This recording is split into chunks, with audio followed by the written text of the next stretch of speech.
भगवत गीता अध्याय 5 कर्म संन्यास योग। अध्याय 3 में अर्जुन ने प्रश्न रखा कि भगवन, जब ज्ञान योग आपको श्रेष्ठ मान्य है तो आप मुझे भयंकर कर्मों में क्यों लगाते हैं। अर्जुन को निष्काम कर्मयोग की अपेक्षा ज्ञान योग कुछ सरल प्रतीत हुआ लगता है, क्योंकि ज्ञान योग में हारने पर देवत्व और विजय में महामहिम स्थिति, दोनों ही दशाओं में लाभ ही लाभ प्रतीत हुआ। अब तक अर्जुन ने भली प्रकार समझ लिया है कि दोनों ही मार्गों में कर्म तो करना ही पड़ेगा। योगेश्वर उसे संशय रहित होकर तत्वदर्शी महापुरुष की शरण लेने के लिए भी प्रेरित करते हैं, क्योंकि समझने के लिए वही एक स्थान है। अतः दोनों मार्गों में से एक चुनने से पूर्व उसने निवेदन किया। अर्जुन उवाच पहला श्लोक संन्यासं कर्मणा कृष्ण पुनर्योगं च शंससे यच्छ्रेय ऐत्युरिकं तन्मे ब्रूहि सुनिश्चितम्। भावार्थ, अर्जुन ने कहा, हे कृष्ण, पहले आप मुझसे कर्म त्यागने के लिए कहते हैं और फिर भक्ति पूर्वक कर्म करने का आदेश देते हैं। क्या आप अब कृपा करके निश्चित रूप से मुझे बताएंगे कि इन दोनों में से कौन अधिक लाभप्रद है। तात्पर्य, भगवद गीता के इस 5वें अध्याय में भगवान बताते हैं कि भक्ति पूर्वक किया गया कर्म शुष्क चिंतन से श्रेष्ठ है। भक्ति पथ अधिक सुगम है, क्योंकि दिव्य स्वरूपा भक्ति मनुष्य को कर्म बंधन से मुक्त करती है। द्वितीय अध्याय में आत्मा तथा उसके शरीर बंधन का सामान्य ज्ञान बतलाया गया है। उसी में बुद्धि योग अर्थात भक्ति द्वारा इस भौतिक बंधन से निकलने का भी वर्णन हुआ है। तृतीय अध्याय में यह बताया गया है कि ज्ञानी को कोई कार्य नहीं करने पड़ते। चतुर्थ अध्याय में भगवान ने अर्जुन को बताया है कि सारे यज्ञों का पर्यवसान ज्ञान में होता है, किंतु चतुर्थ अध्याय के अंत में भगवान ने अर्जुन को सलाह दी कि वह पूर्ण ज्ञान से युक्त होकर उठ करके युद्ध करे। अतः इस प्रकार एक ही साथ भक्तिमय कर्म तथा ज्ञान युक्त अकर्म की महत्ता पर बल देते हुए कृष्ण ने अर्जुन के संकल्प को भ्रमित कर दिया है। अर्जुन यह समझता है कि ज्ञानमय संन्यास का अर्थ है इंद्रिय कार्यों के रूप में समस्त प्रकार के कार्यकलापों का परित्याग। किंतु यदि भक्ति योग में कोई कर्म करता है तो फिर कर्म का किस तरह त्याग हुआ। दूसरे शब्दों में वह यह सोचता है कि ज्ञानमय संन्यास को सभी प्रकार के कार्यों से मुक्त होना चाहिए, क्योंकि उसे कर्म तथा ज्ञान असंगत से लगते हैं। ऐसा लगता है कि वह यह नहीं समझ पाया कि ज्ञान के साथ किया गया कर्म बंधनकारी न होने के कारण अकर्म के ही तुल्य है। अतएव वह पूछता है कि वह सब प्रकार से कर्म त्याग दे या पूर्ण ज्ञान से युक्त होकर कर्म करे। श्री भगवान वाच दूसरा श्लोक संन्यासः कर्मयोगश्च निःश्रेयस करावुभौ तयोस्तु कर्म संन्यासात् कर्मयोगो विशिष्यते। भावार्थ, श्री भगवान ने उत्तर दिया, मुक्ति के लिए तो कर्म का परित्याग तथा भक्तिमय कर्मयोग दोनों ही उत्तम है, किंतु इन दोनों में से कर्म के परित्याग से भक्ति युक्त कर्म श्रेष्ठ है। तात्पर्य, सकाम कर्म इंद्रिय तृप्ति में लगना ही भव बंधन का कारण है। जब तक मनुष्य शारीरिक सुख का स्तर बढ़ाने के उद्देश्य से कर्म करता रहता है, तब तक वह विभिन्न प्रकार के शरीरों में देहांतरण करते हुए भवबंधन को बनाए रखता है। इसकी पुष्टि भागवत में इस प्रकार हुई है, नूनं प्रमत्तः कुरुते विकर्म यदिन्द्रिय प्रीतये आपृणोति न साधु मन्ये यत् आत्मनो यम सन्नपि क्लेशद आस देहा पराभवस्थावदबोध जातो यावन्न जिज्ञासत आत्मतत्त्वम् यावत् क्रियास्तावदिदं मनोवय कर्मात्मकं येन शरीर बंध एवं मनः कर्म वशं प्रयुङ्क्ते अविद्ययात्मन्युपधीयमाने प्रीतेर्ण यावन्मयी वासुदेवे न मुच्यते देह योगेन तावत्। लोग इंद्रिय तृप्ति के पीछे मत्त हैं। वे यह नहीं जानते कि उनका क्लेशों से युक्त यह शरीर उनके विगत सकाम कर्मों का फल है। यद्यपि यह शरीर नाशवान है, किंतु यह नाना प्रकार के कष्ट देता रहता है। अतः इंद्रिय तृप्ति के लिए कर्म करना श्रेयस्कर नहीं है। जब तक मनुष्य अपने असली स्वरूप के विषय में जिज्ञासा नहीं करता, उसका जीवन व्यर्थ रहता है, और जब तक वह अपने स्वरूप को नहीं जान लेता, तब तक उसे इंद्रिय तृप्ति के लिए सकाम कर्म करना पड़ता है। और जब तक वह इंद्रिय तृप्ति की इस चेतना में फंसा रहता है, तब तक उसका देहांतरण होता रहता है। भले ही उसका मन सकाम कर्मों में व्यस्त रहे और अज्ञान द्वारा प्रभावित हो, किंतु उसे वासुदेव की भक्ति के प्रति प्रेम उत्पन्न करना चाहिए। केवल तभी वह भवबंधन से छूटने का अवसर प्राप्त कर सकता है।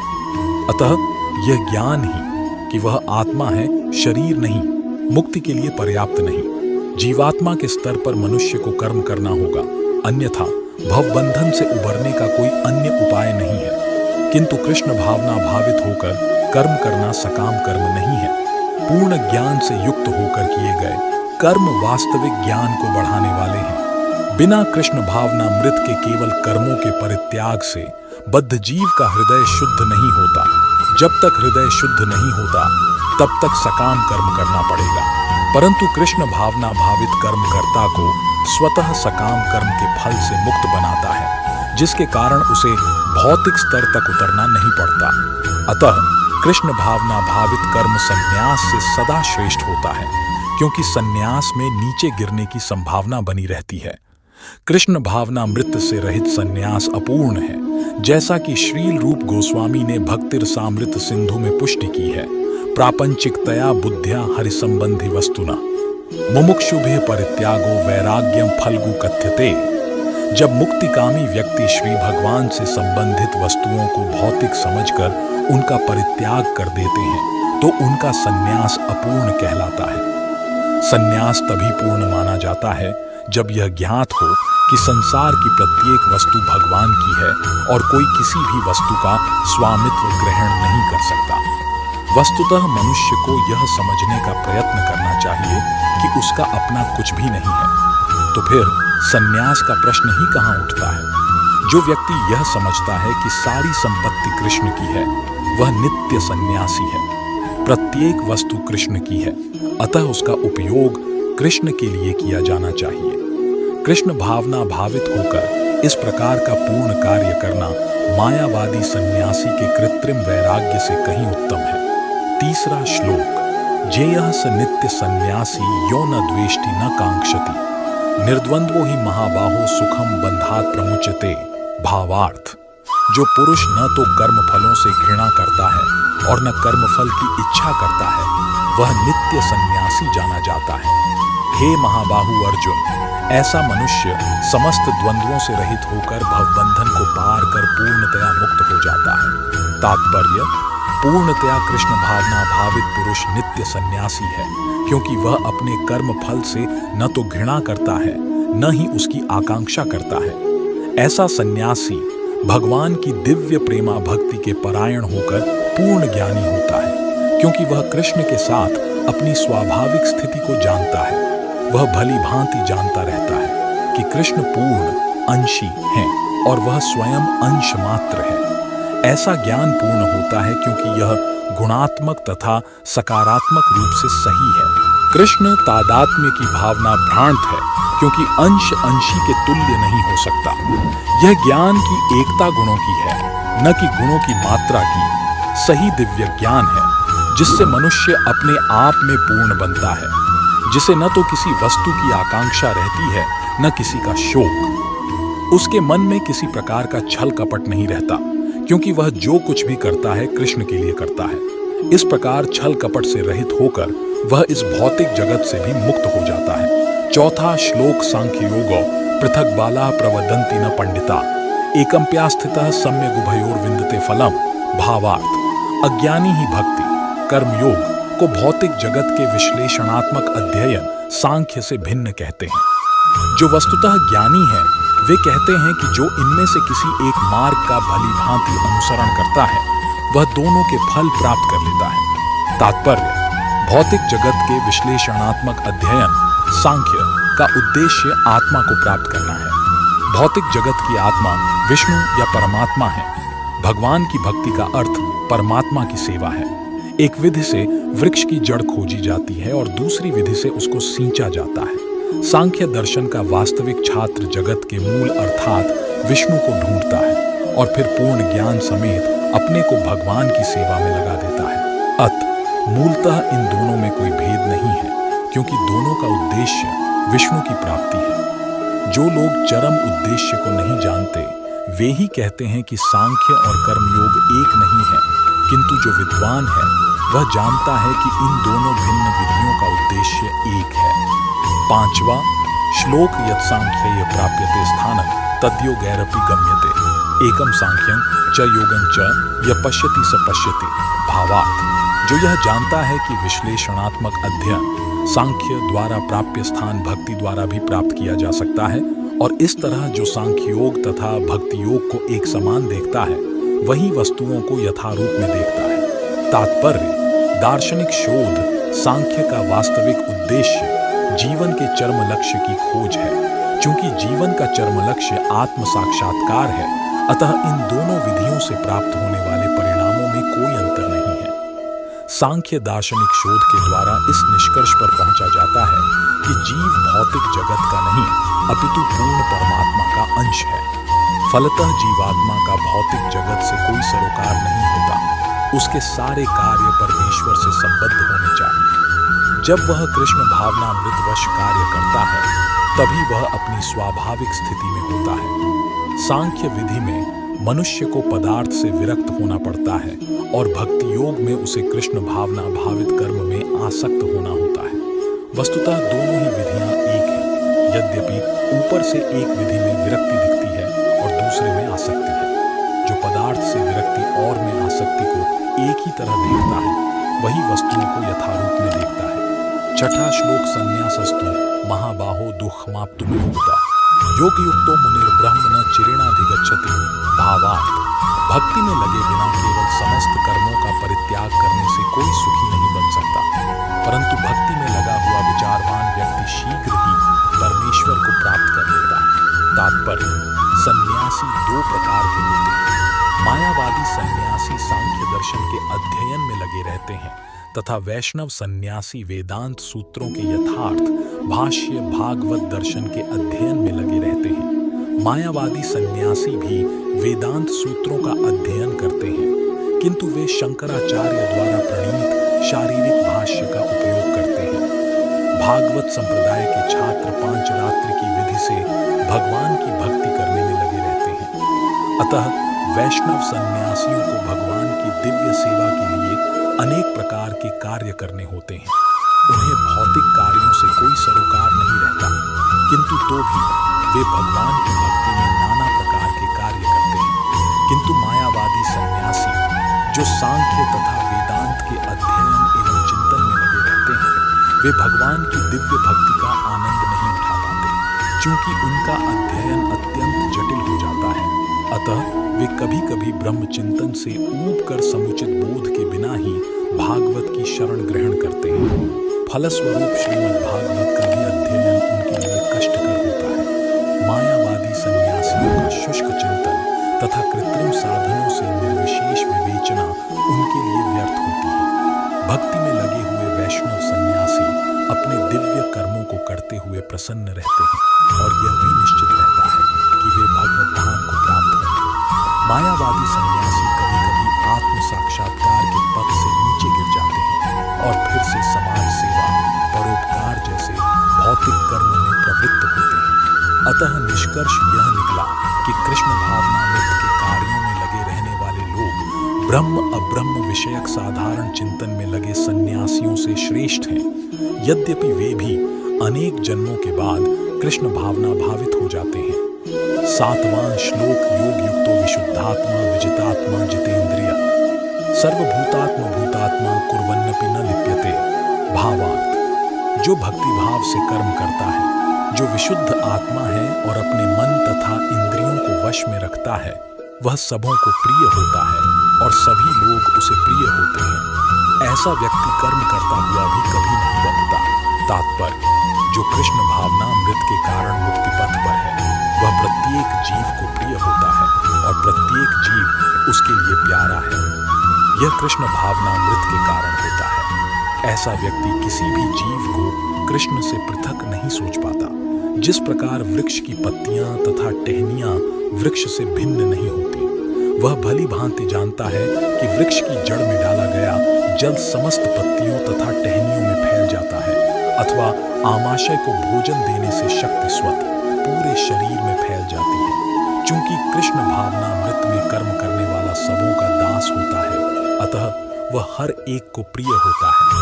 चूंकि प्रत्येक व्यक्ति उसके कर्म से प्रसन्न रहता है, अतः उसकी चेतना शुद्ध रहती है। चूंकि उसकी चेतना शुद्ध रहती है, अतः उसका मन पूर्णतया नियंत्रण में रहता है। मन के नियंत्रित होने से उसकी इंद्रियां संयमित रहती हैं। क्योंकि उसका मन सदैव कृष्ण में स्थिर रहता है, अतः उसके विचलित होने का प्रश्न ही नहीं उठता। न ही उसे कृष्ण से संबद्ध कथाओं के अतिरिक्त अन्य कार्यों में अपनी इंद्रियों को लगाने का अवसर मिलता है। वह कृष्ण कथा के अतिरिक्त और कुछ सुनना नहीं चाहता। वह कृष्ण को अर्पित किए हुए भोजन के अतिरिक्त अन्य कुछ नहीं खाना चाहता और न ऐसे किसी स्थान में जाने की इच्छा रखता है जहां कृष्ण संबंधी कार्य न होता हो। अतः उसकी इंद्रियां वश में रहती हैं। ऐसा व्यक्ति जिसकी इंद्रियां संयमित हों, वह किसी के प्रति अपराध नहीं कर सकता। इस पर कोई यह प्रश्न कर सकता है, तो फिर अर्जुन अन्यों के प्रति युद्ध में आक्रामक क्यों था? क्या वह कृष्ण भावना भावित नहीं था?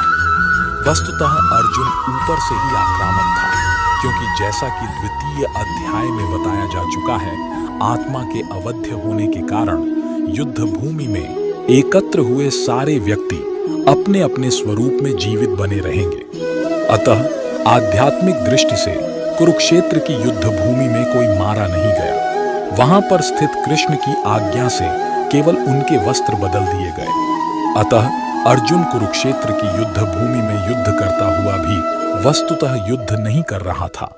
वह तो पूर्ण कृष्ण भावनामृत में कृष्ण के आदेश का पालन मात्र कर रहा था। ऐसा व्यक्ति कभी कर्म बंधन से नहीं बंधता।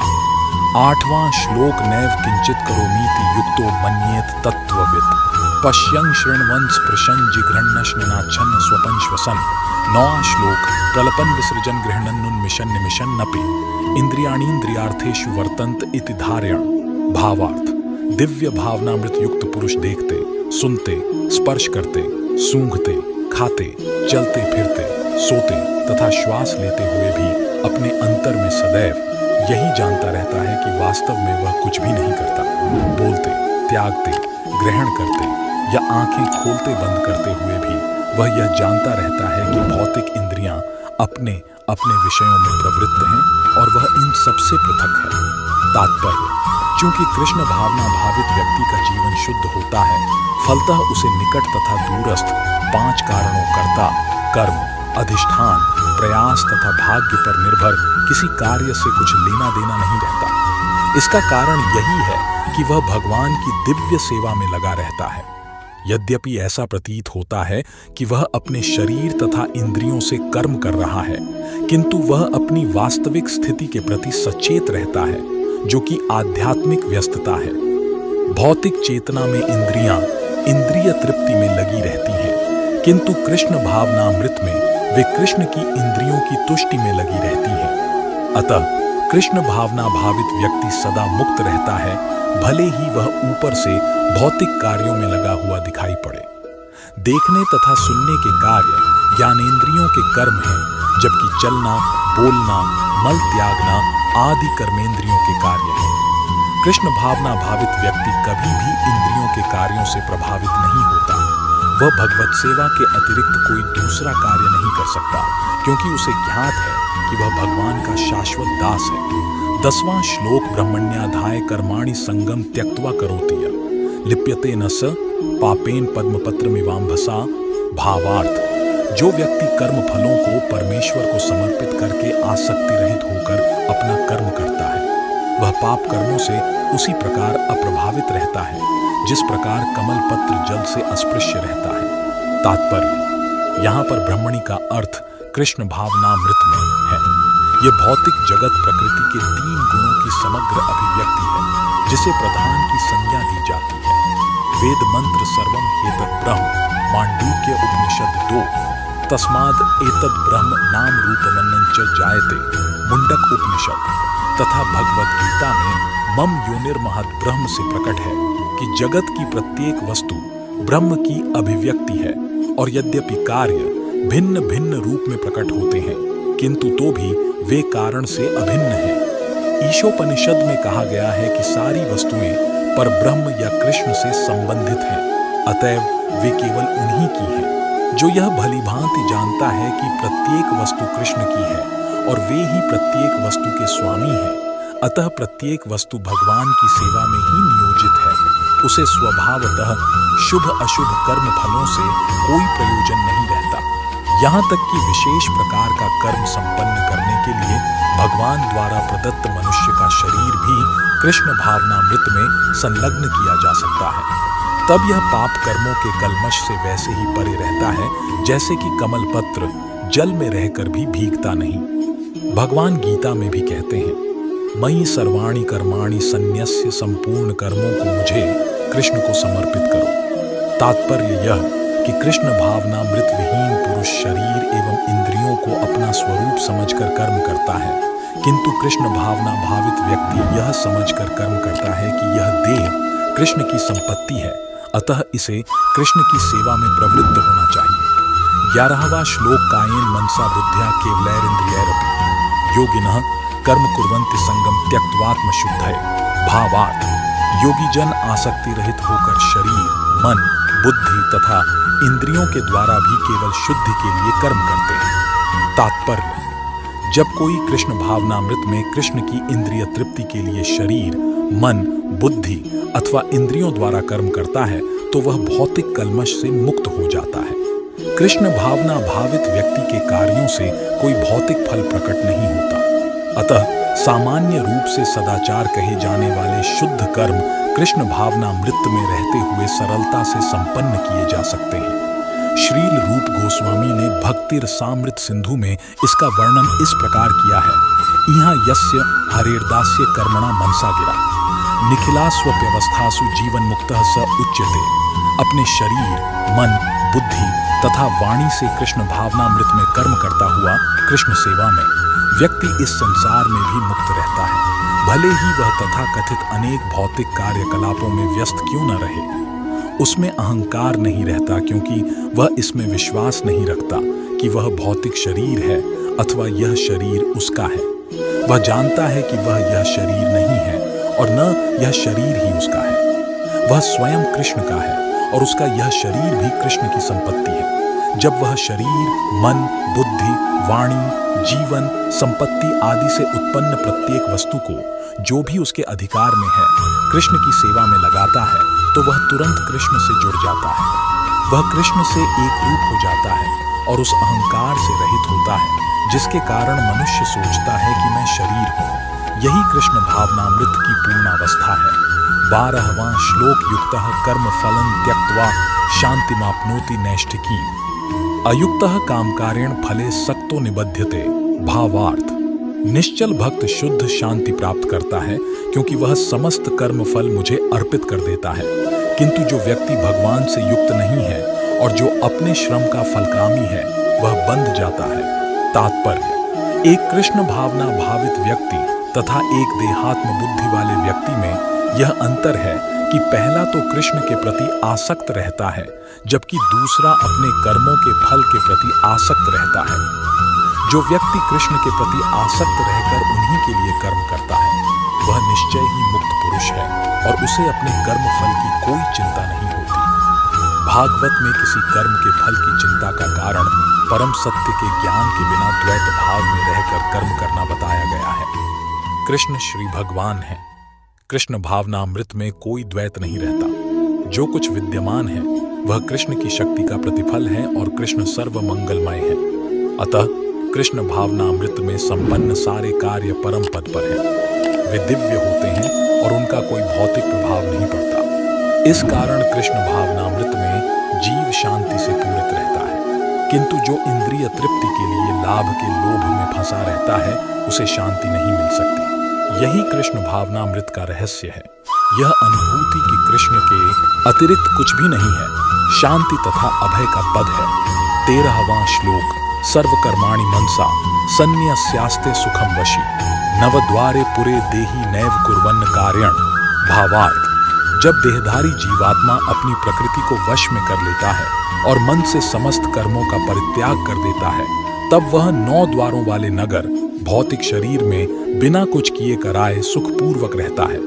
तात्पर्य, देहधारी जीवात्मा 9 द्वारों वाले नगर में वास करता है।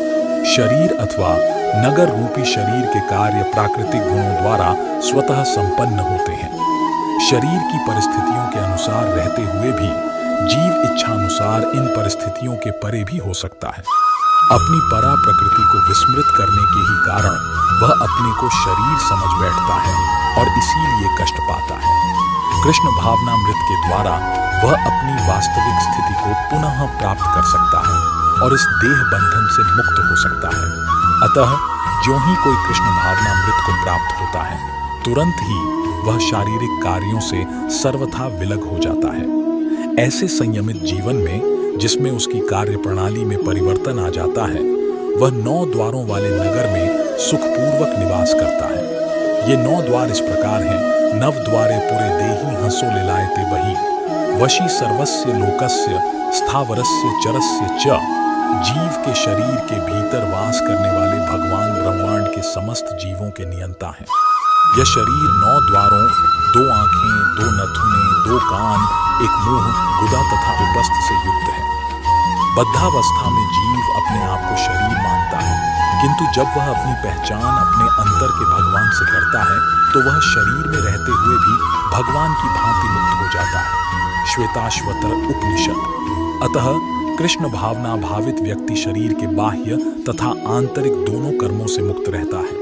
14वां श्लोक। न कर्तृत्वम न कर्माणि लोकस्य सृजति प्रभु, न कर्मफल संयोगम स्वभावस्तु प्रवर्तते। भावार्थ, शरीर रूपी नगर का स्वामी देहधारी जीवात्मा न तो कर्म का सृजन करता है, न लोगों को कर्म करने के लिए प्रेरित करता है, न ही कर्म फल की रचना करता है। यह सब तो प्रकृति के गुणों द्वारा ही किया जाता है। तात्पर्य, जैसा कि 7वें अध्याय में बताया जाएगा, जीव तो परमेश्वर की शक्तियों में से एक है, किंतु वह भगवान की अपरा प्रकृति है, जो पदार्थ से भिन्न है। संयोगवश परा प्रकृति या जीव अनादिकाल से प्रकृति अपरा के संपर्क में रहा है। जिस नाशवान शरीर या भौतिक आवास को वह प्राप्त करता है, वह अनेक कर्मों और उनके फलों का कारण है। ऐसे बद्ध वातावरण में रहते हुए मनुष्य अपने आप को अज्ञानवश शरीर मानकर शरीर के कर्म फलों का भोग करता है। अनंत काल से उपार्जित यह अज्ञान ही शारीरिक सुख दुख का कारण है। ज्यों ही जीव शरीर के कार्यों से पृथक हो जाता है, त्यों ही वह कर्म बंधन से भी मुक्त हो जाता है। जब तक वह शरीर रूपी नगर में निवास करता है, तब तक वह इसका स्वामी प्रतीत होता है, किंतु वास्तव में वह न तो इसका स्वामी होता है और न इसके कर्मों तथा फलों का नियंता है। वह तो इस भवसागर के बीच जीवन संघर्ष में रत प्राणी है। सागर की लहरें उसे उछालती रहती हैं, किंतु उन पर उसका वश नहीं चलता। उसके उद्धार का एकमात्र साधन है कि दिव्य कृष्ण भावनामृत द्वारा समुद्र के बाहर आए। इसी के द्वारा समस्त अशांति से उसकी रक्षा हो सकती है। 15वां श्लोक। नादत्ते कस्यचित् पापम न चैव सुकृतं विभु, अज्ञानेनावृतं ज्ञानं तेन मुह्यन्ति जन्तवः। भावार्थ, परमेश्वर न तो किसी के पापों को ग्रहण करता है, न पुण्यों को, किंतु सारे देहधारी जीव उस अज्ञान के कारण मोहग्रस्त रहते हैं, जो उनके वास्तविक ज्ञान को आच्छादित किए रहता है। तात्पर्य, विभु का अर्थ है परमेश्वर, जो असीम ज्ञान, धन, बल, यश, सौंदर्य तथा त्याग से युक्त है। वह सदैव आत्मतृप्त और पाप पुण्य से अविचलित रहता है। वह किसी भी जीव के लिए विशिष्ट परिस्थिति नहीं उत्पन्न करता, अपितु जीव अज्ञान से मोहित होकर जीवन की ऐसी परिस्थिति की कामना करता है, जिसके कारण कर्म तथा फल की श्रृंखला आरंभ होती है। जीव परा प्रकृति के कारण ज्ञान से पूर्ण है, तो भी वह अपनी सीमित शक्ति के कारण अज्ञान के वशीभूत हो जाता है। भगवान सर्वशक्तिमान है, किंतु जीव नहीं है। भगवान विभु अर्थात सर्वज्ञ है, किंतु जीव अणु है। जीवात्मा में इच्छा करने की शक्ति है, किंतु ऐसी इच्छा की पूर्ति सर्वशक्तिमान भगवान द्वारा ही की जाती है। अतः जब जीव अपनी इच्छाओं से मोहग्रस्त हो जाता है, तो भगवान उसे अपनी इच्छा पूर्ति करने देते हैं, किंतु किसी परिस्थिति विशेष में इच्छित कर्मों तथा फलों के लिए उत्तरदायी नहीं होते। अतएव मोहग्रस्त होने से देहधारी जीव अपने को परिस्थितिजन्य शरीर मान लेता है और जीवन के क्षणिक दुख तथा सुख को भोगता है। भगवान परमात्मा रूप में जीव का चिरसंगी रहते हैं। फलतः वे प्रत्येक जीव की इच्छाओं को उसी तरह समझते हैं, जिस तरह फूल के निकट रहने वाला फूल की सुगंध को इच्छा जीव को बद्ध करने के लिए सूक्ष्म बंधन है। भगवान मनुष्य की योग्यता के अनुसार उसकी इच्छा को पूरा करते हैं। आपन सोची होत नहीं, प्रभु सोची तत्काल। अतः व्यक्ति अपनी इच्छाओं को पूरा करने में सर्वशक्तिमान नहीं होता, किंतु भगवान इच्छाओं की पूर्ति कर सकते हैं। वे निष्पक्ष होने के कारण स्वतंत्र अणुजीवों की इच्छाओं में व्यवधान नहीं डालते, किंतु जब कोई कृष्ण की इच्छा करता है तो भगवान उसकी विशेष चिंता करते हैं और उसे इस प्रकार प्रोत्साहित करते हैं कि भगवान को प्राप्त करने की उसकी इच्छा पूरी हो और वह सदैव सुखी रहे। अतएव वैदिक मंत्र पुकार कर कहते हैं, एष उ ह्येव साधु कर्म कारयति तं यमेभ्यो लोकेभ्य उन्निनीष्टे। एष उ एवा साधु कर्म कारयति यमधो निनीष्टे। भगवान जीव को शुभ कर्मों में इसलिए प्रवृत्त करते हैं जिससे वह ऊपर उठे। भगवान उसे अशुभ कर्मों में इसलिए प्रवृत्त करते हैं जिससे वह नरक जाए। कौशीत की उपनिषद। अज्ञो जंतुर्नीशो यमात्मनः सुख दुःखयो ईश्वर प्रेरितो गच्छेत स्वर्गम वाश्वभ्रमेव च। जीव अपने सुख दुख में पूर्णतया आश्रित है। परमेश्वर की इच्छा से वह स्वर्ग या नरक जाता है, जिस तरह वायु के द्वारा प्रेरित बादल। अतः देहधारी जीव कृष्ण भावनामृत की उपेक्षा करने की अपनी अनादि प्रवृत्ति के कारण अपने लिए मोह उत्पन्न करता है। फल स्वरूप स्वभावतः सच्चिदानंद स्वरूप होते हुए भी वह अपने अस्तित्व की लघुता के कारण भगवान के प्रति सेवा करने की अपनी स्वाभाविक स्थिति को भूल जाता है और इस तरह वह अविद्या द्वारा बंदी बना लिया जाता है। अज्ञानवश जीव यह कहता है कि उसके भवबंधन के लिए भगवान उत्तरदायी है। इसकी पुष्टि वेदांत सूत्र भी करते हैं। वैषम्य नैर्घृण्य न सापेक्षत्वात् तथा ही दर्शयति। भगवान न तो किसी के प्रति घृणा करते हैं न किसी को चाहते हैं, यद्यपि ऊपर से ऐसा प्रतीत होता है। 16वां श्लोक ज्ञाने तु तदज्ञानं येषां नाशितमात्मना तेषामादित्यवज्ञानं प्रकाशयति तत्परम। भावार्थ।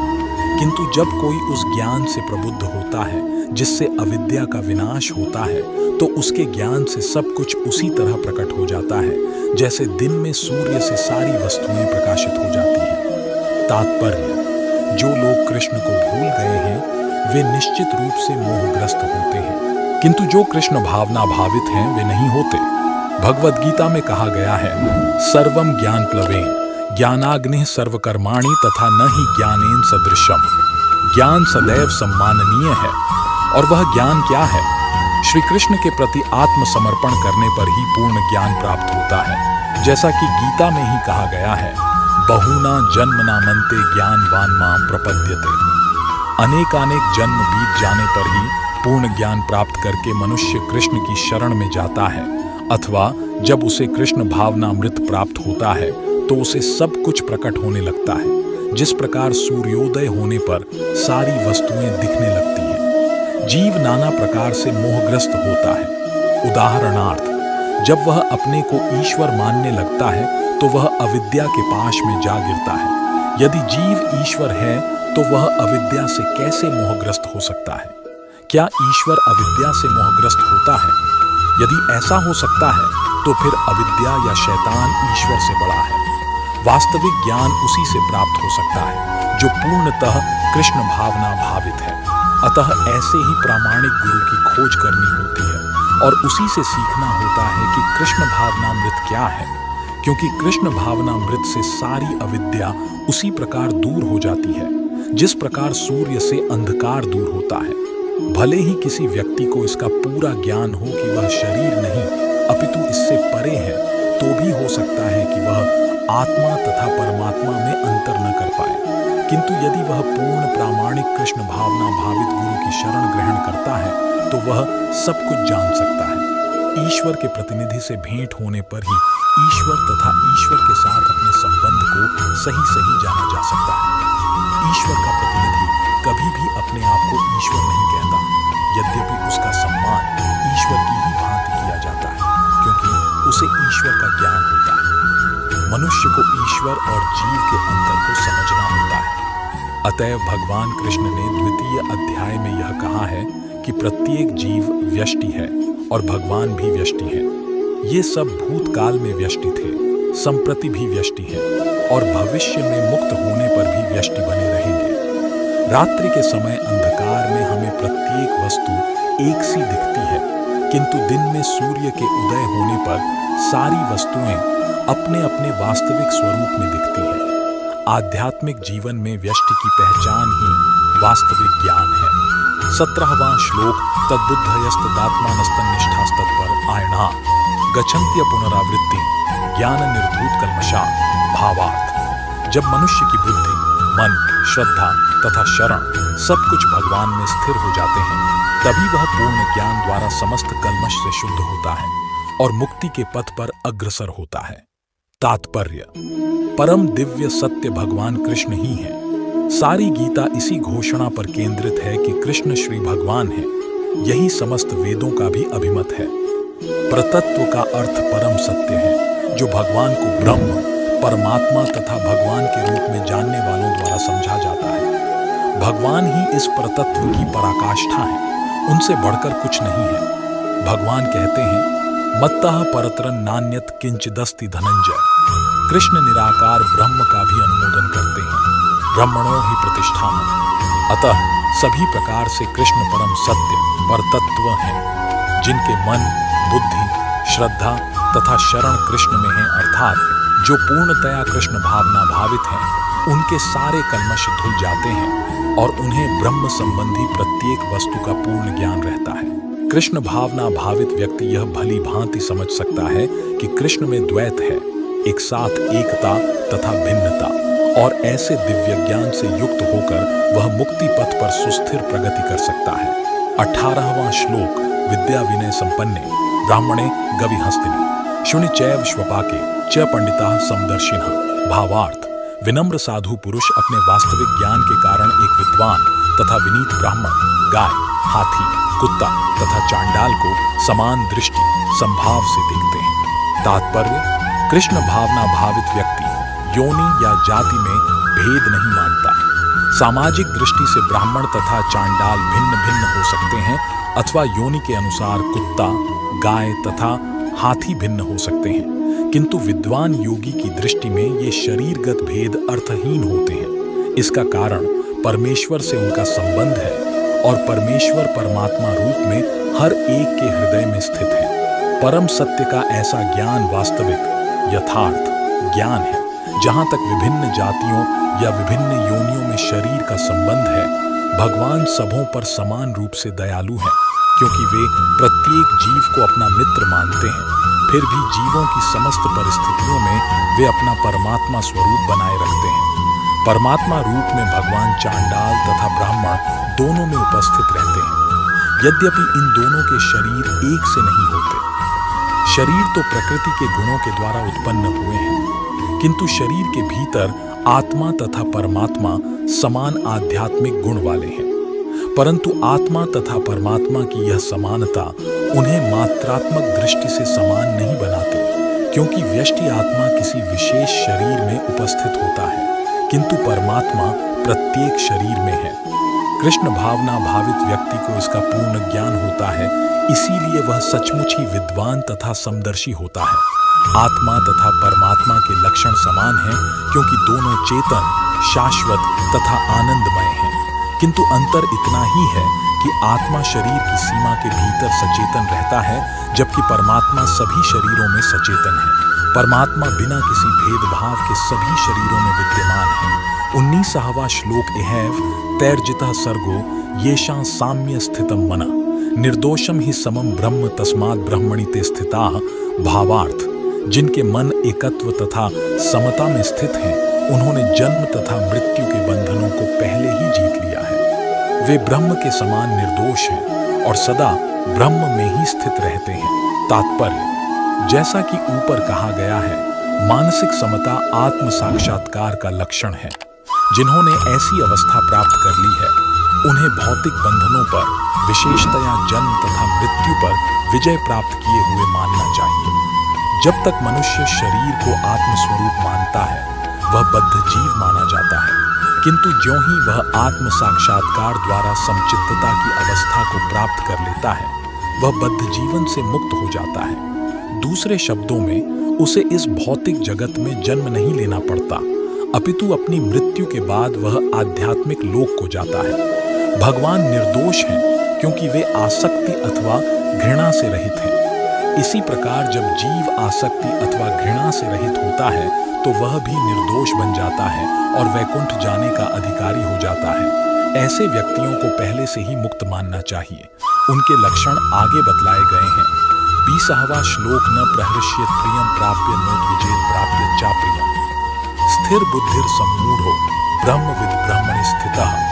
भावार्थ, जो न तो प्रिय वस्तु को पाकर हर्षित होता है और न अप्रिय को पाकर विचलित होता है, जो स्थिर बुद्धि है, जो मोह रहित है और भगवद विद्या को जानने वाला है, वह पहले से ही ब्रह्म में स्थित रहता है।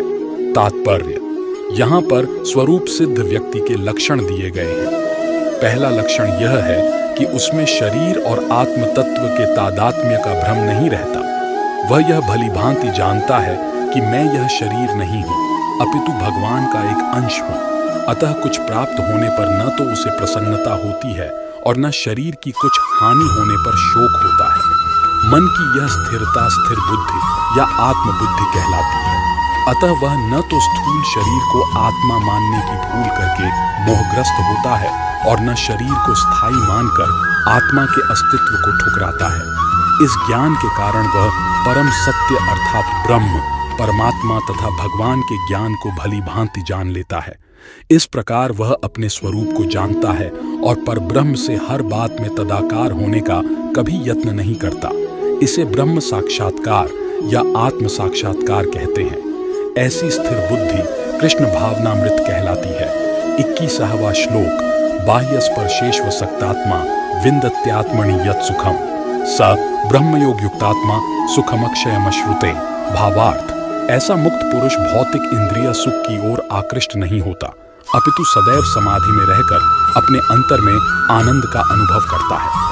इस प्रकार स्वरूप सिद्ध व्यक्ति परब्रह्म में एकाग्रचित्त होने के कारण असीम सुख भोगता है।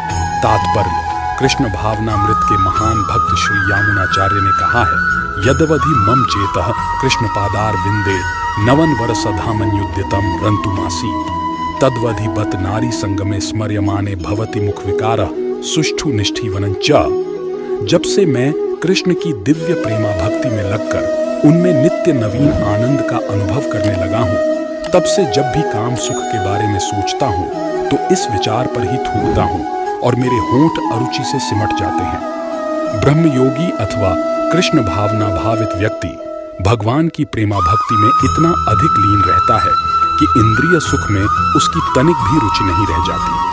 भौतिकता की दृष्टि में काम सुख ही सर्वोपरि आनंद है। सारा संसार उसी के वशीभूत है और भौतिकतावादी लोग तो इस प्रोत्साहन के बिना कोई कार्य ही नहीं कर सकते।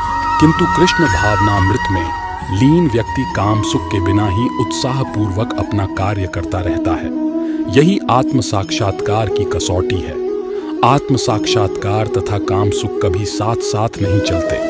कृष्ण भावना भावित व्यक्ति जीवन मुक्त होने के कारण किसी प्रकार के इंद्रिय सुख द्वारा आकर्षित नहीं होता। 22वां श्लोक, ये ही संस्पर्शजा भोगा दुःख्यो न एवते आद्यंतवन्तः कौन्तेय न तेषु रमते बुद्ध। भावार्थ, बुद्धिमान मनुष्य दुख के कारणों में भाग नहीं लेता जो कि भौतिक इंद्रियों के संसर्ग से उत्पन्न होते हैं। हे कुंती पुत्र, ऐसे भोगों का आदि तथा अंत होता है, अतः चतुर व्यक्ति उनमें आनंद नहीं लेता। तात्पर्य, भौतिक इंद्रिय सुख उन इंद्रियों के स्पर्श से उद्भूत हैं जो नाशवान हैं, क्योंकि शरीर स्वयं नाशवान है। मुक्तात्मा किसी नाशवान वस्तु में रुचि नहीं रखता। दिव्य आनंद के सुखों से भली भांति अवगत वह भला मिथ्या सुख के लिए क्यों सहमत होगा। पद्म पुराण में कहा गया है, रमन्ते योगिनोनन्ते सत्यानंदे चिदात्मनि इति राम पदे नासो परम ब्रह्माभिधीयते। योगी जन परम सत्य में रमण करते हुए अनंत दिव्य सुख प्राप्त करते हैं, इसीलिए परम सत्य को भी राम कहा जाता है। भागवत में भी कहा गया है, नाये देहो देह भाजान लोके कष्टान कामन रहते विडभुजाये तपो दिव्यम पुत्र का येन सत्वम शुद्ध येद यस्माद ब्रह्म सौख्यं त्वनंतम। हे पुत्रो, इस मनुष्य योनि में इंद्रिय सुख के लिए अधिक श्रम करना व्यर्थ है। ऐसा सुख तो सूकरों को भी प्राप्य है। इसकी अपेक्षा तुम्हें इस जीवन में तप करना चाहिए जिससे तुम्हारा जीवन पवित्र हो जाए और तुम असीम दिव्य सुख प्राप्त कर सको। अतः जो यथार्थ योगी या दिव्य ज्ञानी है वे इंद्रिय सुखों की ओर आकृष्ट नहीं होते, क्योंकि ये निरंतर भवरोग के कारण हैं। जो भौतिक सुख के प्रति जितना ही आसक्त होता है उसे उतने ही अधिक भौतिक दुख मिलते हैं। 23वां श्लोक शक्नोति हैव या सोढ़ू प्राक्शरीर विमोक्षणात् काम क्रोधोद्भवम वेगं संयुक्तः स सुखी नरः। भावार्थ, यदि इस शरीर को त्यागने के पूर्व कोई मनुष्य इंद्रियों के वेगों को सहन करने तथा इच्छा एवं क्रोध के वेग को रोकने में समर्थ होता है तो वह इस संसार में सुखी रह सकता है। तात्पर्य, यदि कोई आत्म साक्षात्कार के पथ पर अग्रसर होना चाहता है तो उसे भौतिक इंद्रियों के वेग को रोकने का प्रयत्न करना चाहिए। ये वेग हैं वाणी वेग, क्रोध वेग, मनोवेग, उदर वेग, उपस्थ वेग तथा जिह्वा वेग। जो व्यक्ति इन विभिन्न इंद्रियों के वेगों को तथा मन को वश में करने में समर्थ है वह गोस्वामी या स्वामी कहलाता है। ऐसे गोस्वामी नितांत संयमित जीवन बिताते हैं और इंद्रियों के वेगों का तिरस्कार करते हैं। भौतिक इच्छाएं पूर्ण न होने पर क्रोध उत्पन्न होता है और इस प्रकार मन, नेत्र तथा वक्षस्थल उत्तेजित होते हैं। अतः इस शरीर का परित्याग करने के पूर्व मनुष्य को इन्हें वश में करने का अभ्यास करना चाहिए। जो ऐसा कर सकता है वह स्वरूप सिद्ध माना जाता है और आत्म साक्षात्कार की अवस्था में वह सुखी रहता है। योगी का कर्तव्य है कि वह इच्छा तथा क्रोध को वश में करने का भरसक प्रयत्न करे। 24वां श्लोक युवन्तः सुखो अंतरारामस्तथांतर ज्योतिरिव यः स योगी ब्रह्म निर्वाणम ब्रह्मभूतोधिगच्छति। भावार्थ, जो अंतःकरण में सुख का अनुभव करता है, जो कर्मठ है और अंतःकरण में ही रमण करता है तथा जिसका लक्ष्य अंतर्मुखी होता है वह सचमुच पूर्ण योगी है। वह परब्रह्म में मुक्ति पाता है और अंततो गत्वा ब्रह्म को प्राप्त होता है। तात्पर्य, जब तक मनुष्य अपने अंतःकरण में सुख का अनुभव नहीं करता तब तक भला बाह्य सुख को प्राप्त कराने वाली बाह्य क्रियाओं से वह कैसे छूट सकता है। मुक्त पुरुष वास्तविक अनुभव द्वारा सुख भोगता है, अतः वह किसी भी स्थान में मौन भाव से बैठकर अंतःकरण में जीवन के कार्यकलापों का आनंद लेता है।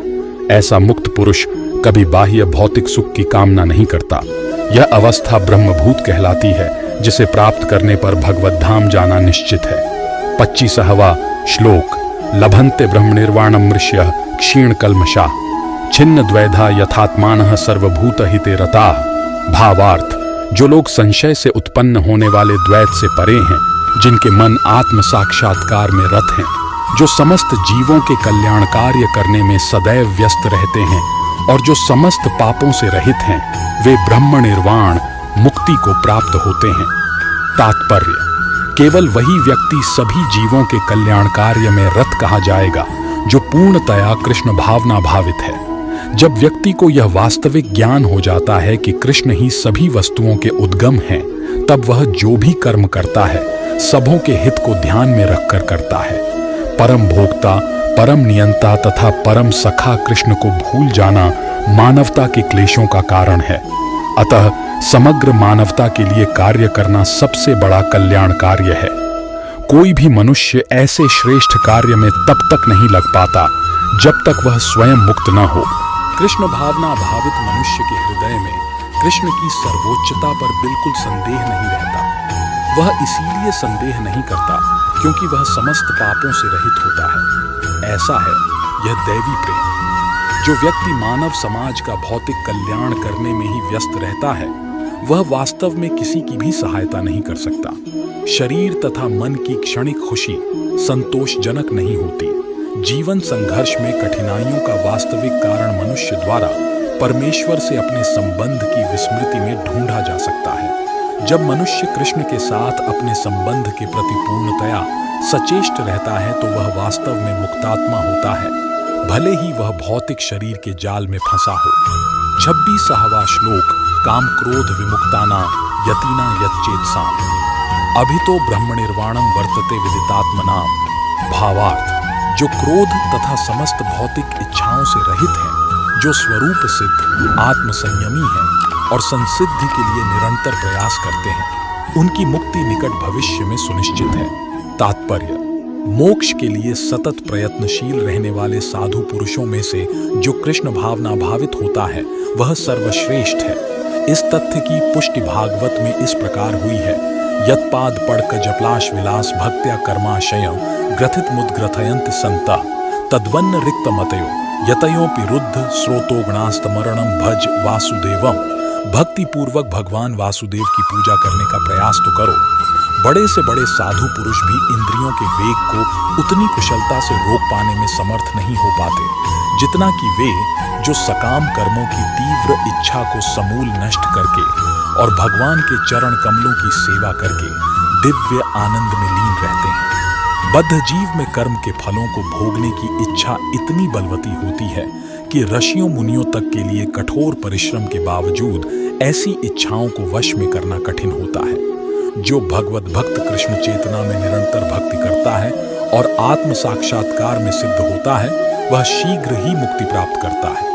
आत्म साक्षात्कार का पूर्ण ज्ञान होने से वह निरंतर समाधिस्थ रहता है। ऐसा ही एक उदाहरण दिया जा रहा है: दर्शन ध्यान संस्पर्शय मत्स्यकूर्म विहड़गमा स्वान्यपत्यानि पुष्णन्ति तथा हम्पि पद्मज। मछली, कछुआ तथा पक्षी केवल दृष्टि, चिंतन तथा स्पर्श से अपनी संतानों को पालते हैं। हे पद्मज, मैं भी उसी तरह करता हूँ। मछली अपने बच्चों को केवल देखकर बड़ा करती है। कछुआ केवल चिंतन द्वारा अपने बच्चों को पालता है। कछुआ अपने अंडे स्थल में देता है और स्वयं जल में रहने के कारण निरंतर अंडों का चिंतन करता रहता है। इसी प्रकार भगवत भक्त भगवत धाम से दूर स्थित रहकर भी भगवान का चिंतन करके कृष्ण भावनामृत द्वारा उनके धाम पहुंच सकता है। उसे भौतिक क्लेशों का अनुभव नहीं होता। यह जीवन अवस्था ब्रह्म निर्वाण अर्थात भगवान में निरंतर लीन रहने के कारण भौतिक कष्टों का अभाव कहलाती है। 27वां श्लोक स्पर्शान कृत्वा बहिर्बाह्यांश चक्षुश्चैवांतरे भ्रुवो प्राणापानो समो कृत्वा नासाभ्यंतरचारिणो। 28वां श्लोक यतेन्द्रिय मनोबुद्धिर्मुनिर्मोक्ष परायण मां विगतेच्छा भय क्रोधो य सदा मुक्त एव सह भावार्थ। समस्त इंद्रिय विषयों को बाहर करके दृष्टि को भौहों के मध्य में केंद्रित करके प्राण तथा अपान वायु को नथुनों के भीतर रोककर और इस तरह मन इंद्रियों तथा बुद्धि को वश में करके जो मोक्ष को लक्ष्य बनाता है वह योगी इच्छा भय तथा क्रोध से रहित हो जाता है। जो निरंतर इस अवस्था में रहता है वह अवश्य ही मुक्त है। तात्पर्य: कृष्ण भावनामृत में रत होने पर मनुष्य तुरंत ही अपने आध्यात्मिक स्वरूप को जान लेता है, जिसके पश्चात भक्ति के द्वारा वह परमेश्वर को समझता है। जब मनुष्य भक्ति करता है तो वह दिव्य स्थिति को प्राप्त होता है और अपने कर्म क्षेत्र में भगवान की उपस्थिति का अनुभव करने योग्य हो जाता है। ये विशेष स्थिति मुक्ति कहलाती है। मुक्ति विषयक उपर्युक्त सिद्धांतों का प्रतिपादन करके श्री भगवान अर्जुन को यह शिक्षा देते हैं कि मनुष्य किस प्रकार अष्टांग योग का अभ्यास करके इस स्थिति को प्राप्त होता है। यह अष्टांग योग 8 विधियों यम, नियम, आसन, प्राणायाम, प्रत्याहार, धारणा, ध्यान तथा समाधि में विभाजित है। 6ठे अध्याय में योग के विषय में विस्तृत व्याख्या की गई है। 5वें अध्याय के अंत में तो इसका प्रारंभिक विवेचन ही दिया गया है। योग में प्रत्याहार विधि से शब्द, स्पर्श, रूप, स्वाद तथा गंध का निराकरण करना होता है और तब दृष्टि को दोनों भौहों के बीच लाकर अधखुली पलकों से उसे नासाग्र पर केंद्रित करना पड़ता है। आंखों को पूरी तरह बंद करने से कोई लाभ नहीं होता, क्योंकि तब सो जाने की संभावना रहती है। न ही आंखों को पूरा खुला रखने से कोई लाभ है, क्योंकि तब तो इंद्रिय विषयों द्वारा आकृष्ट होने का भय बना रहता है। नथुनों के भीतर श्वास की गति को रोकने के लिए प्राण तथा अपान वायुओं को सम किया जाता है। ऐसे योगाभ्यास से मनुष्य अपनी इंद्रियों के ऊपर नियंत्रण प्राप्त करता है, बाह्य इंद्रिय विषयों से दूर रहता है और अपनी मुक्ति की तैयारी करता है। इस योग विधि से मनुष्य समस्त प्रकार के भय तथा क्रोध से रहित हो जाता है और परमात्मा की उपस्थिति का अनुभव करता है। दूसरे शब्दों में कृष्ण भावनामृत योग के सिद्धांतों को संपन्न करने की सरलतम विधि है अगले अध्याय में इसकी विस्तार से व्याख्या होगी। किंतु कृष्ण भावना भावित व्यक्ति सदैव भक्ति में लीन रहता है, जिससे उसकी इंद्रियों के अन्यत्र प्रवृत्त होने का भय नहीं रह जाता। अष्टांग योग की अपेक्षा इंद्रियों को वश में करने की यह अधिक उत्तम विधि है। 29वां श्लोक। भोक्तारम यज्ञतपसां सर्वलोक महेश्वरम सुहृदम सर्वभूतानां ज्ञात्वा मां शांति मृच्छति। भावार्थ, मुझे समस्त यज्ञों तथा तपस्याओं का परम भोक्ता, समस्त लोकों तथा देवताओं का परमेश्वर एवं समस्त जीवों का उपकारी एवं हितैषी जानकर मेरे भावनामृत से पूर्ण पुरुष भौतिक दुखों से शांति लाभ करता है। तात्पर्य, माया के वशीभूत सारे बद्ध जीव इस संसार में शांति प्राप्त करने के लिए उत्सुक रहते हैं, किंतु भगवद गीता के इस अंश में वर्णित शांति के सूत्र को वे नहीं जानते। शांति का सबसे बड़ा सूत्र यही है कि भगवान कृष्ण समस्त मानवीय कर्मों के भोक्ता हैं। मनुष्यों को चाहिए कि प्रत्येक वस्तु भगवान की दिव्य सेवा में अर्पित कर दें, क्योंकि वे ही समस्त लोकों तथा उनमें रहने वाले देवताओं के स्वामी हैं। उनसे बड़ा कोई नहीं है। वे बड़े से बड़े देवता शिव तथा ब्रह्मा से भी महान हैं। वेदों में श्वेताश्वत्र उपनिषद भगवान को तमीश्वराणां परमं महेश्वरम कहा गया है। माया के वशीभूत होकर सारे जीव सर्वत्र अपना प्रभुत्व जताना चाहते हैं, लेकिन वास्तविकता तो यह है कि सर्वत्र भगवान की माया का प्रभुत्व है। भगवान प्रकृति माया के स्वामी हैं और बद्ध जीव प्रकृति के कठोर अनुशासन के अंतर्गत हैं। जब तक कोई इन तथ्यों को समझ नहीं लेता, तब तक संसार में व्यष्टि या समष्टि रूप से शांति प्राप्त कर पाना संभव नहीं है। कृष्ण भावनामृत का यही अर्थ है। भगवान कृष्ण परमेश्वर हैं तथा देवताओं सहित सारे जीव उनके आश्रित हैं। पूर्ण कृष्ण भावनामृत में रहकर ही पूर्ण शांति प्राप्त की जा सकती है। यह 5वां अध्याय कृष्ण भावनामृत की, जिसे सामान्यतया कर्मयोग कहते हैं, व्यावहारिक व्याख्या है। यहाँ पर इस प्रश्न का उत्तर दिया गया है कि कर्मयोग से मुक्ति किस तरह प्राप्त होती है। कृष्ण भावनामृत में कार्य करने का अर्थ है परमेश्वर के रूप में भगवान के पूर्ण ज्ञान के साथ कर्म करना। ऐसा कर्म दिव्य ज्ञान से भिन्न नहीं होता। प्रत्यक्ष कृष्ण भावनामृत भक्ति योग है और ज्ञान योग वह पथ है जिससे भक्ति योग प्राप्त किया जाता है। कृष्ण भावनामृत का अर्थ है परमेश्वर के साथ अपने संबंध का पूर्ण ज्ञान प्राप्त करके कर्म करना, और इस चेतना की पूर्णता का अर्थ है कृष्ण या श्री भगवान का पूर्ण ज्ञान। शुद्ध जीव भगवान के अंश रूप में ईश्वर का शाश्वत दास है। वह माया पर प्रभुत्व जताने की इच्छा से ही माया के संपर्क में आता है, और यही उसके कष्टों का मूल कारण है। जब तक वह पदार्थ के संपर्क में रहता है, उसे भौतिक आवश्यकताओं के लिए कर्म करना पड़ता है, किंतु कृष्ण भावनामृत उसे पदार्थ की परिधि में स्थित होते हुए भी आध्यात्मिक जीवन में ले आता है, क्योंकि भौतिक जगत में भक्ति का अभ्यास करने पर जीव का दिव्य स्वरूप पुनः प्रकट होता है। जो मनुष्य जितना ही प्रगत है, वह उतना ही पदार्थ के बंधन से मुक्त रहता है। भगवान किसी का पक्षपात नहीं करते। यह तो कृष्ण भावनामृत के लिए व्यक्तिगत व्यावहारिक कर्तव्य पालन पर निर्भर करता है, जिससे मनुष्य इंद्रियों पर नियंत्रण प्राप्त करके इच्छा तथा क्रोध के प्रभाव को जीत लेता है, और जो कोई उपर्युक्त कामेच्छाओं को वश में करके कृष्ण भावनामृत में दृढ़ रहता है, वह ब्रह्म निर्वाण या दिव्य अवस्था को प्राप्त होता है। कृष्ण भावनामृत में अष्टांग योग पद्धति का स्वयमेव अभ्यास होता है, क्योंकि इससे अंतिम लक्ष्य की पूर्ति होती है। यम, नियम, आसन, प्राणायाम, प्रत्याहार, धारणा, ध्यान तथा समाधि के अभ्यास द्वारा धीरे धीरे प्रगति हो सकती है, किंतु भक्ति योग में तो ये प्रस्तावना के स्वरूप है, क्योंकि केवल इसी से मनुष्य को पूर्ण शांति प्राप्त हो सकती है। यही जीवन की परम सिद्धि है। इस प्रकार श्रीमद् भगवद गीता के 5वें अध्याय कर्म योग कृष्ण भावना भावित कर्म का भक्ति वेदांत तात्पर्य पूर्ण हुआ। अगर आपको ये वीडियो अच्छा लगा हो तो वीडियो को एक लाइक और चैनल को सब्सक्राइब करें और अपने दोस्तों में शेयर करें, ताकि उन्हें भी श्रीमद् भागवत गीता को सुनने को मिले। दोस्तों, फिर मैं आपसे श्रीमद् भागवत गीता के 6ठे अध्याय के साथ प्रस्तुत होऊंगा। तब तक के लिए आज्ञा दे। धन्यवाद।